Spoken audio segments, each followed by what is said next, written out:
There are certain people that I have read over the years who I've found particularly helpful to return to when I'm thinking about, say, these identity questions. John Stuart Mill comes to mind. I mean, I think that On Liberty is a book that repays endless rereading, and most years I read some of it with some students at some level, undergraduate or graduate, because I find it so rewarding, and I learn new things each time I look at it. So I think there are sort of particular philosophers that I find inspiring and helpful in that way. Not that I agree with everything he says, I'm not a million, but I'm someone who finds Mill endlessly rewarding to read. In general in philosophy, I think one of the ideas that has actually proved most useful to me is a relatively technical idea that comes from the work of a philosopher that most people haven't heard of, called Frank Ramsey, who died when young in England in the 1930s, who was a colleague of Russell's and Moore's and Keynes's and so on, and who laid the foundations, among other things, for much modern thinking in many fields, not just philosophy. He was one of the first people to work out the way of thinking about how people should take decisions. It's called decision theory, which is at the foundation of much modern economics, for example.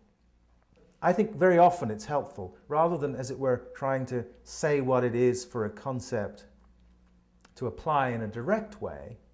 It's often helpful to say, no, let's ask the different question. Let's ask, what would it take to persuade me that it applies to a particular thing? And what would it be legitimate to do if it did apply? You can think of, say, some of the work that I did on race as applying this basic Ramsey idea to the race concept, asking not what is race, but how do we use it? How do we decide that somebody is of a certain race? What are our practices of ascribing racial labels? And then what do we do when we've ascribed a racial label? What follows from that? And then you can ask the question, which aspects of this set of practices can be justified?